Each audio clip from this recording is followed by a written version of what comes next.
ఆంధ్రప్రదేశ్లో కూటమి ప్రభుత్వం రైతుల వెన్నెముక విరిచిందని వైఎస్ఆర్ కాంగ్రెస్ పార్టీ రీజనల్ కోఆర్డినేటర్ చెవిరెడ్డి భాస్కర్ రెడ్డి ఆరోపించారు. రైతన్నకు అండగా వైఎస్ఆర్ కాంగ్రెస్ పార్టీ పేరుతో ఒంగోలు నగరంలో చేపట్టిన నిరసన కార్యక్రమంలో వైఎస్ఆర్ కాంగ్రెస్ పార్టీ నాయకులు, కార్యకర్తలు, రైతులు అధిక సంఖ్యలో పాల్గొన్నారు. ఒంగోలు అంబేద్కర్ భవన్ నుంచి కలెక్టర్ కార్యాలయం వరకు ర్యాలీ చేపట్టి ప్రభుత్వానికి వ్యతిరేకంగా నినాదాలు చేశారు. కలెక్టర్ కార్యాలయం ఎదుట ప్లకార్డులు చేతబూని ప్రభుత్వానికి తమ నిరసన తెలిపారు. వైసీపీ పాలనలో రైతు రాజ్యం నడిచిందని చెవిరెడ్డి భాస్కర్ రెడ్డి అన్నారు. నేడు కూటమి ప్రభుత్వం రైతులను అన్ని విధాలుగా మోసం చేస్తుందని ఆరోపించారు. వైసీపీ ప్రభుత్వ హయాంలో రైతులకు 90% సబ్సిడీతో రుణాలు అందించి వారికి గిట్టుబాటు ధరలు కల్పించడం జరిగిందని తెలిపారు. రైతు సమస్యలను ప్రభుత్వం దృష్టికి తీసుకెళ్లే క్రమంలో రైతుల సమస్యలు వినేందుకు అధికారులు కూడా సిద్ధంగా లేకపోవడం బాధాకరమని ఆవేదన వ్యక్తం చేశారు. వైఎస్ఆర్ కాంగ్రెస్ పార్టీ రైతులకు పూర్తిగా అండగా ఉంటుందని హామీ ఇచ్చారు.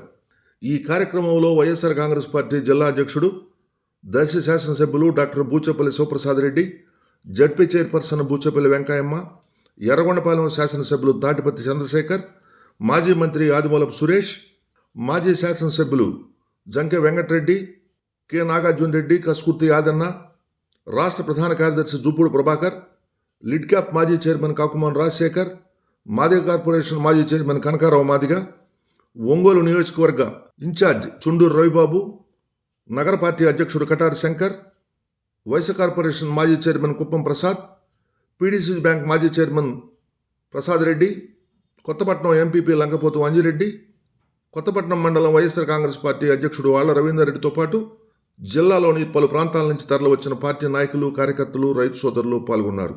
తదుపరి జిల్లా అధికారులకు వినతి పత్రం అందజేశారు. వైఎస్ఆర్ గారి పరిపాలన 5 సంవత్సరాలు రైతు రాజ్యం నడిచింది.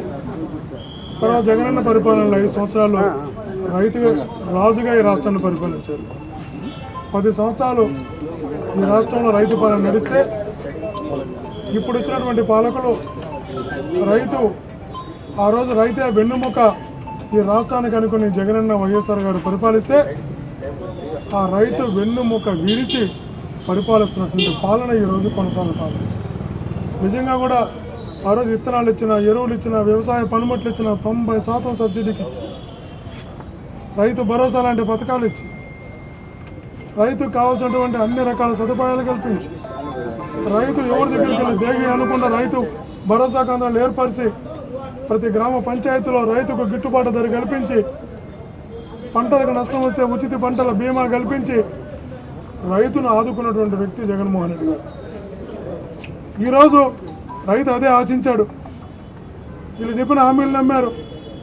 20,000 ఇస్తాం, 30,000 ఇస్తాం, రకరకాల హామీలు ఇస్తే నమ్మారు రైతులు. ఈరోజు రైతులు కోరుకుంటున్నారు, అయ్యా నువ్వు ఇచ్చేటప్పుగా దేవుడి గరిగా మా రైతు జీవితాలని నాశనం చెయ్యకూడదు.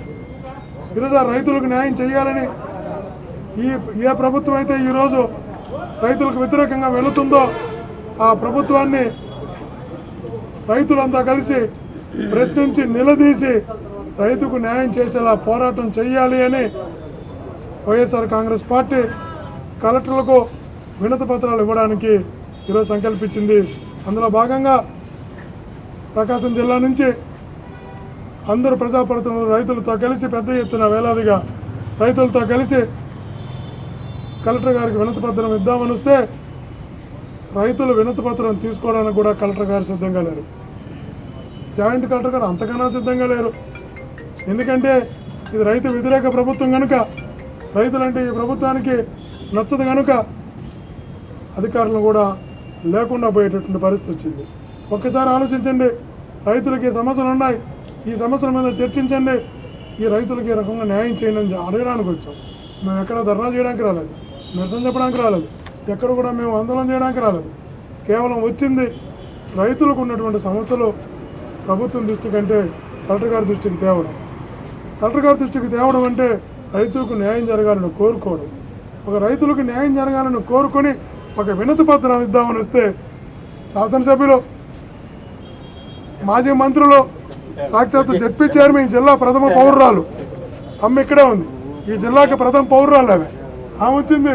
ఇంతమంది నాయకులు వచ్చారు, మాజీ మంత్రులు వచ్చారు, ఎమ్మెల్యేలు వచ్చారు, ఎమ్మెల్సీలు వచ్చారు, ఇంతమంది ప్రజాప్రతినిధులు ఈ జిల్లా ప్రథమ పౌరురాలతో కలిసి వస్తే ఆ వినతి పత్రం తీసుకోవడానికి కూడా అధికారులు సిద్ధంగా లేరంటే ప్రభుత్వం నుంచి ఎంత గొప్ప ఆదేశాలకు వచ్చాయో అర్థమవుతుంది. వాళ్ళ ఆదేశాలు రాకపోతే తలా ఒక దిక్కుకి వెళ్ళిపోరు. తలా ఒక దిక్కుకి వెళ్ళిపోయారంటే ఇది రైతు వ్యతిరేక ప్రభుత్వం అని చెప్పేటువంటి సమాచారాన్ని, మెసేజ్ని ఈ రాష్ట్ర ప్రజలకు ఇచ్చారు. ఏదేమైనా కూడా మా నాయకుడు ఆనాడు రాజశేఖర గారు, మా ప్రీతమ నాయకుడు ఈనాడు జగన్మోహన్ రెడ్డి గారు రైతే రాజుగా పరిపాలించాడు. మళ్ళా రైతును రాజును చేసేంత వరకు వైఎస్ఆర్ కాంగ్రెస్ పార్టీ రైతులతో కలిసి కంటిన్యూస్గా పోరాటాలు కొనసాగిస్తుంది. రైతు రాజును చేసేంత వరకు మా పోరాటాలు కొనసాగుతాయని కూడా తెలియజేసుకుంటున్నాం. ప్రకాశం జిల్లాలో అందరు ఇన్ఛార్జీలు రైతులను కలిసి రైతుల కోసం అండగా వైఎస్ఆర్ కాంగ్రెస్ పార్టీ నినాదంతో ఈ రాష్ట్రంలో చంద్రబాబు నాయుడు గారు వాళ్ళ కూటమి చేసే రైతులు చేసే అన్యాయాన్ని నిలకట్టడం కోసం గతంలో మా ప్రీతం నాయకులు జగన్మోహన్ వరకు రైతుల కోసం అండగా ఉండి రైతులను రాజు చేసిన మహానాయకుడు జగన్మోహన్ గారు. ఎలక్షన్లప్పుడు ఇచ్చిన హామీలను నెరవేర్చుకుంటూ రైతులందరికీ రైతు భరోసా కూడా ఇచ్చిన మహానాయకుడు జగన్మోహన్ అని చెప్పి సభాము తెలియజేస్తున్నా. కానీ ఎలక్షన్ల ముందు చంద్రబాబు నాయుడు గారు రకరకాల హామీలు ఇచ్చారు. ఈ రాష్ట్రంలో రైతులను మోసం చేయడం కోసం, రైతుల కోసం 20,000 రూపాయలు ప్రతి రైతుకి ఇస్తామని చెప్పి కలబోలు మాటలు చెప్పేసి ఎలక్షన్లు అయిపోయిన తర్వాత 7 నెలలు అయినప్పుడు కూడా రైతుల గురించి పట్టించుకున్న ఆలోచన లేదు. నీవు చంద్రబాబు నాయుడు గారు ఎలక్షన్ల ముందు ఇచ్చిన హామీల్లో ముఖ్యమైన హామీ రైతులకి 20,000 రూపాయలు కాబట్టి ఈ హామీ నెరవేర్దాం కూడా నెరవేర్చే ఆలోచన లేదా? రైతుల్ని మళ్ళా మోసం చేస్తున్నారా? రైతులు నోట్లో మట్టి కొడుతున్నారా? ఆర్బీకే జగన్మోహన్ వచ్చినప్పుడు ఆర్బీకే రైతు భరోసా కేంద్రం పెట్టినప్పుడు జగన్మోహన్కి అన్ని విత్తనాలు కానీ, ఎరువులు కానీ, ప్రొక్యూర్మెంట్ కానీ, విత్తనాల ప్రొక్యూర్మెంట్ మొత్తం అట్లే జరుగుతుంది. కానీ చంద్రబాబు నాయుడు గారు వాళ్ళ కూటమి వచ్చిన తర్వాత ఆర్బీకే పేరు మార్చారు. రైతు భరోసా ఇక్కడ లేదు. అదేవిధంగా ఈ గవర్నమెంట్ వచ్చిన తర్వాత రైతుల కోసం అట్లీస్ట్ ఈ వరి ప్రొక్యూర్మెంట్ చేసుకోవడం కోసం సెంటర్లు లేవు. తాత్కాలికంగా 1-2 పెట్టినా కూడా దాంట్లో అసలు సెంటర్లు ఎవరు లేకుండా మొత్తం దళారులు, రైస్ మిల్లర్లు వచ్చేసి ఈ రాష్ట్రంలో రైతులు మొత్తం పూర్తిగా అన్యాయం చేస్తున్నారు. గతంలో మా ప్రభుత్వంలో 1,750 రూపాయలు మూటకుంటే ఇప్పుడు ఆ 1,750 రూపాయలు కాదు 1,300, 1,400 ఇచ్చే పరిస్థితి లేదు. అది కాకుండా వర్షాలు పడుతున్నాయి. ఈ వర్షాలు పడితే నెమ్మి కూడా ఎక్కువ ఉంది. అదేవిధంగా కలర్ మారుతుంది. వీటిలందరికీ భరోసా ఎవరిస్తారు? అట్లీస్ట్ వాటిని కప్పుకోవడానికి కూడా అంతకుముందు మా గవర్నమెంట్లో సబ్సిడీ ఇచ్చి పట్టలు ఇచ్చేవాళ్ళం. ఇప్పుడు సబ్సిడీ లేదు, ఏమీ లేదు. దయచేసి ఈ కూటమి ప్రభుత్వం రైతుల కోసం అండగా ఉండి కనీస మద్దతు ధర ఇవ్వాలని చెప్పి డిమాండ్ చేస్తున్నాం. వైఎస్ఆర్సీ తరఫున ఈ విధంగా ర్యాలీకి వచ్చేసి కలెక్టర్ గారు లేరు కాబట్టి డిఆర్ఓ గారికి రిప్రజెంటేషన్ ఇచ్చిపోతుంది. మేము వైఎస్ఆర్ కాంగ్రెస్ పార్టీ తరఫున ఎప్పుడు రైతుల కోసం అండగా ఉండి రైతుల కోసం పోరాడతామని చెప్పి సభాముఖంగా తెలియజేస్తున్నాం. ప్రభుత్వం రైతులకు ఇచ్చేటటువంటి రుణాలను కానీ, రైతులకు ఇస్తున్నటువంటి ఇన్సూరెన్స్ని కానీ, అలాగే ఇస్తానన్న 20,000 రైతులకి ఆసరా కానీ ఏమీ ఇవ్వకుండా ఎగ్గొట్టడంతో పాటు పూర్తిగా రైతుల యొక్క సంపదని ఆవిరి చేస్తున్నట్టుగా దళారుల్ని మోకరించి రాష్ట్ర వ్యాప్తంగా ప్రతి ఒక్క పంట యొక్క రేటుని దిగిపోయేలాగా చేసినటువంటి దళారీ ప్రభుత్వం ఈ కూటమి ప్రభుత్వం అనేది స్పష్టంగా కనపడుతుంది. మిర్చి గతంలో ఇదే నవంబర్లో మా ప్రభుత్వం ఉన్నప్పుడు క్వింటాలు 1,600 నుంచి 2,000 అమ్మితే ఇవాళ 1,000 రూపాయలు అమ్ముతున్నటువంటి పరిస్థితి. అంటే సగానికి సగం పడిపోయింది. పత్తి 6,500 రూపాయలు మా ప్రభుత్వంలో నవంబర్లో ఉంటే ఇవాళ 4,000 రూపాయలు పడిపోయింది. అంటే 2,500 రూపాయలు సగానికి సగం పడిపోతున్నటువంటి పరిస్థితి. మిర్చి కానీ, ధాన్యాన్ని కానీ 1,800 నుంచి 2,500 ధాన్యం అమ్మింది అప్పుడు 75 కిలోల బ్యాగ్. ఇవాళ 1,000 రూపాయల నుంచి 1,300 రూపాయలు. అది కొనే నాదుడు లేనటువంటి పరిస్థితి. టమాటా రూపాయికి కూడా కొననటువంటి పరిస్థితి. అదే మాత్రం హెరిటేజ్లో అయితే 50 రూపాయలకి టమాటా అమ్ముతున్నటువంటి పరిస్థితి. అంటే ఈ రాష్ట్రం ఆధారపడి ఉన్నటువంటి వ్యవసాయ రంగాన్ని సంపూర్ణంగా నాశనం చేస్తున్నటువంటి ఈ కూటమి ప్రభుత్వం గురించి ఎవరన్నా మాట్లాడడానికి వస్తే అధికారుల్ని వాళ్ళ యొక్క జేబు సంస్థ వ్యక్తులుగా మార్చేసుకొని ఇవాళ ఇంతమంది వస్తుంటే కూడా బాధ్యత కలిగినటువంటి కలెక్టర్ గారు ఇక్కడ లేకుండా వెళ్ళిపోవడం అంటే ఇది బాధ్యత రాహిత్యం కాదా? ప్రజల వైపును మాట్లాడేటటువంటి ప్రతిపక్షానికి ఇచ్చేటటువంటి గౌరవం మీరిదా?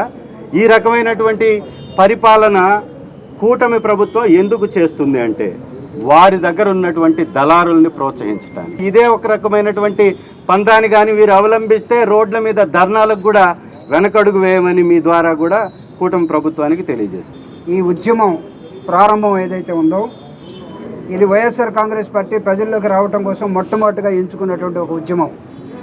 ఈరోజు మీరు పారిపోవచ్చు కలెక్టర్ ఆఫీస్ వదిలేసి, కానీ మేము తలుసుకుంటే మీ ఇళ్లను కూడా ముట్టడించగలం.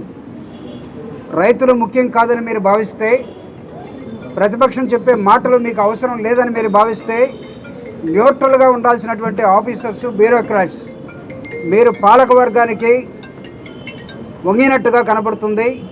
పాలకవర్గం చేతుల్లో మీరు కీలు బొమ్మలుగా మారినట్టు కనబడుతూ ఉంది. ఇది కాదు బ్యూరోక్రసీ అంటే. మీకు పాలకపక్షమైనా అంతకన్నా ప్రతిపక్షానికి మీరు అవకాశం ఇవ్వాలి. ప్రతిపక్షం ప్రజాస్వామ్యంలో ప్రజాస్వామ్యాన్ని బ్రతికించే గొంతుగా ప్రతిపక్షాన్ని చూడాల్సిన అవసరం ఉంది. ప్రతిపక్ష పార్టీ తరఫున ఈరోజు వైఎస్ఆర్ కాంగ్రెస్ పార్టీ ఒక ర్యాలీగా వస్తూ ఉంటే వేలాది మంది పోలీసులు పెట్టారు. ఏం చేయాలనుకున్నారు అంటే ఒంగోలులో స్వేచ్ఛా వాయువులు లేవా? రాష్ట్రం అంతా ఇదే పరిస్థితా? అన్నదాత సుఖీభవ అని చెప్పి ఆర్భాటంగా మొదలుపెట్టినటువంటి పథకం 20,000 రూపాయలు మీకు ఇస్తాం. జగన్మోహన్ రెడ్డి గారి ప్రభుత్వం 13,500 ఇస్తే మేము 20,000 ఇస్తాం మీకు అని చెప్పి నమ్మబలికి 6 నెలలు అయినా కూడా మొహం చాటేసినటువంటి ఈ ప్రభుత్వం ఈరోజు రైతాంగాన్ని తీవ్ర ఇబ్బందికి నెట్టేసి వారిని దగా చేసిన పరిస్థితి మనం చూస్తాం. ఈ పరిస్థితి ఎంత దారుణంగా ఉందంటే ఈరోజు రాష్ట్ర ప్రభుత్వం రైతులు అనే వాళ్ళని గాలి వదిలేసింది. వారు ఎన్నో ఆశలతోటి గత పాలకులు అందించినటువంటి ఆ యొక్క సహాయాలు ఇంకా మెరుగ్గా అందిస్తారని చెప్పి ఆశపడ్డారు. అది రైతు భరోసా కార్యక్రమం కానివ్వండి, వైఎస్ఆర్ ఉచిత పంట బీమా కానివ్వండి, అట్లాగే ధాన్యం కొనుగోలు కేంద్రాలు కానివ్వండి, అకాల వర్షాలకు తడిచినటువంటి ధాన్యానికి మద్దతు ధర పలుకుతూ ప్రభుత్వం కొన్ని కార్యక్రమం కానివ్వండి, ప్రభుత్వం ఆధునిక రైతులకు ఆధునిక దేవాలయాలుగా రైతు భరోసా కేంద్రాలు ఏవైతే ఉన్నాయో వాటిని నిర్వీర్యం చేస్తున్నటువంటి పరిస్థితి చూసి రైతులు బెంబేలెత్తిపోతాం. పరిస్థితి ఎంత దారుణంగా ఉందంటే రైతులు ఆత్మహత్యకు పాల్పడుతున్నటువంటి పరిస్థితి మనం చూస్తున్నాం. ఈ 6 నెలల కాలంలో ఎన్ని రైతు ఆత్మహత్యలు జరిగాయో ఒకసారి ఆత్మ పరిశీలన చేసుకోమని చెప్పి ఈ ప్రభుత్వానికి పలుకుతాం. చంద్రబాబు నాయుడు గారు 2014లో ఏ విధంగా అయితే రుణమాఫీ అని చెప్పి రైతులు మోసం చేశారో అదే కార్యక్రమంలో కొనసాగుతున్నటువంటి పరిస్థితి మొదలైంది. దీన్ని మేము ఈ పరిస్థితుల్లోనూ సహించేది లేదు. రైతులకు అండగా నిలబడతాం, రైతుల పక్షాన పోరాటం చేస్తాం. ఈ హామీలు ఏవైతే ఇచ్చినారో అన్నీ కూడా బేషరతుగా అమలు చేసేంత వరకు ఉద్యమ బాట పడతాం.